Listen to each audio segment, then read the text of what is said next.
Thank you for visiting our channel. Please like, share and subscribe for more exciting food videos.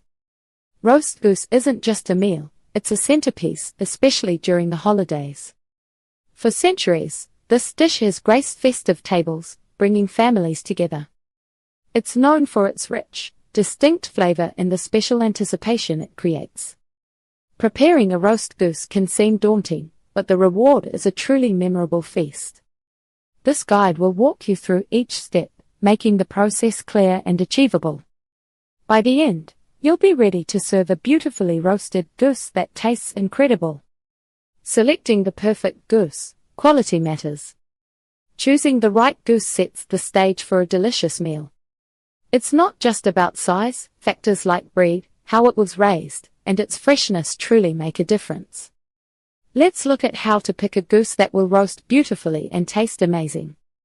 Understanding goose breeds for roasting. Different goose breeds offer unique qualities for roasting. Knowing these can help you choose one that matches your preferences for meat texture and fat content. Here are some popular breeds often chosen for their roasting qualities. Emden goose. This is a large, white goose known for its substantial meat and good fat layer, which renders down well during roasting. The meat is tender and flavorful. Toulouse goose. Recognized for its large size and significant fat deposits, the Toulouse goose yields rich, moist meat. Its fat is excellent for rendering and can be used for other cooking. Chinese goose. Smaller than Emden or Toulouse, the Chinese goose offers leaner meat with a slightly different flavor. It's a good choice if you prefer a less fatty roast. Each breed brings something distinct to your table. Consider their characteristics when planning your meal. Fresh versus frozen goose, what to look for. Whether you choose a fresh or frozen goose, knowing what to inspect ensures you're starting with a quality bird. Both can yield excellent results with proper handling. When buying a fresh goose, look for these signs of quality. Skin. The skin should be clean, smooth, and free from any blemishes or discoloration. A healthy, pale color is ideal. Odor. It should have a fresh, mild scent, not a strong or off-putting odor. Plumpness. The goose should feel firm and plump, indicating good meat development. If you opt for a frozen goose, safe thawing is critical for both quality and food safety. The best way to defrost a frozen goose is in the refrigerator. Here's how to do it properly. Plan ahead. Allow about 24 hours of thawing time in the refrigerator for every 4 to 5 pounds of goose. A 10-pound goose might need 2 to 3 days. Placement. Place the wrapped goose on a tray or in a container to catch any drips and prevent cross-contamination. Temperature. Keep your refrigerator temperature at 40 degrees Fahrenheit, 4 degrees Celsius or below. No room temperature thawing. Never thaw a goose on the counter. This can allow harmful bacteria to grow. Once thawed, cook your goose within 1 to 2 days. Properly handling your goose from selection to thawing ensures a safe and delicious roasting experience. Preparing your goose for roasting, a step-by-step guide. Getting your goose ready for the oven is key to a flavorful, crispy result. These initial steps ensure the fat renders properly and the skin turns golden. We will cover how to trim fat, prep the skin, and season your goose before it goes into the heat. Trimming and rendering goose fat. Goose is known for its rich fat, which, when handled right, can be a culinary treasure. Before roasting, you will find large pockets of fat around the cavity and neck. It is important to trim these away. Use a sharp knife to carefully cut these large pieces of fat. This not only helps the goose cook more evenly but also gives you valuable fat to render. To render this fat, place the trimmed pieces in a saucepan over low to medium heat.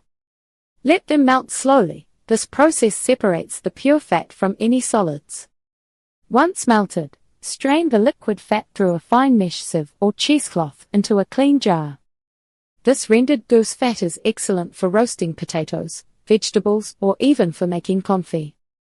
Store it in the refrigerator for future use, It keeps well for several weeks. Pricking the skin for crispy perfection. Achieving that wonderfully crispy goose skin requires a simple but vital step, pricking. Before seasoning, use a sharp fork or a skewer to prick the skin all over. Focus on the fattier areas like the breast and thighs. The goal is to pierce only the skin and the layer of fat underneath, without going into the meat itself. Why is this so important? As the goose roasts, these tiny holes allow the melted fat to escape from under the skin. If the fat is trapped, the skin will steam rather than crisp. By letting the fat render out, you get incredibly crispy, golden brown skin. This method helps reduce the overall fattiness of the finished dish and makes every bite satisfying. Seasoning and aromatic infusions. Once your goose is trimmed and pricked, it is time to add flavor. Simple seasonings often work best to let the natural taste of the goose shine through. You can start with a generous rub of salt and freshly ground black pepper all over the skin and inside the cavity.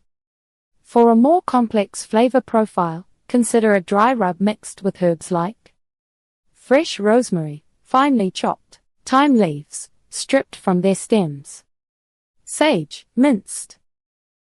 Rub this mixture evenly over the entire goose.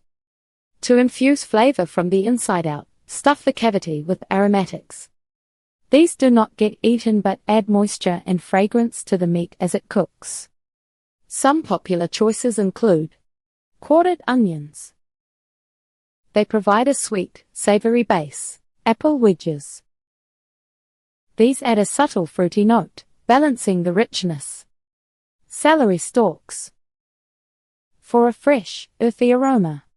Bay leaves and extra sprigs of herbs. These deepen the overall taste. This combination creates a beautifully aromatic environment inside the bird, enhancing the entire roasting experience. The art of roasting goose. Techniques for success. Roasting a goose really is an art, but it's an art anyone can master with the right techniques. The goal is always a bird with incredibly crispy skin and tender, juicy meat. This section will guide you through the process, from setting the right oven temperature to perfecting the resting period. Temperature control for even cooking. Getting the oven temperature right is fundamental to a perfectly roasted goose. You want to start high to crisp the skin, then lower the heat for thorough cooking. Think of it like searing a steak before slow roasting it. That initial blast of heat locks in flavor and creates incredible texture on the outside. Begin by preheating your oven to a high temperature, around 400 to 425 degrees Fahrenheit, 200 to 220 degrees Celsius. Place the goose in the hot oven for about 20 to 30 minutes. This high heat encourages the fat under the skin to render quickly, leading to that desirable crispy texture. After this initial blast, reduce the oven temperature to a lower setting, typically 325 to 350 degrees Fahrenheit, 160 to 175 degrees Celsius. This gentler heat ensures the meat cooks evenly all the way through without drying out. Using a meat thermometer is not just recommended, it's essential for safety and optimal results. Insert the thermometer into the thickest part of the thigh, avoiding the bone. The goose is fully cooked when the internal temperature reaches 180 degrees Fahrenheit, 82 degrees Celsius, in the thigh and 165 degrees Fahrenheit, 74 degrees Celsius, in the breast. The thermometer takes the guesswork out, ensuring your goose is both safe to eat and perfectly tender. Stay tuned for part 2 where we'll cover roasting tips, carving, and how to serve it perfectly. Thank you for watching. Please remember to like, share and subscribe.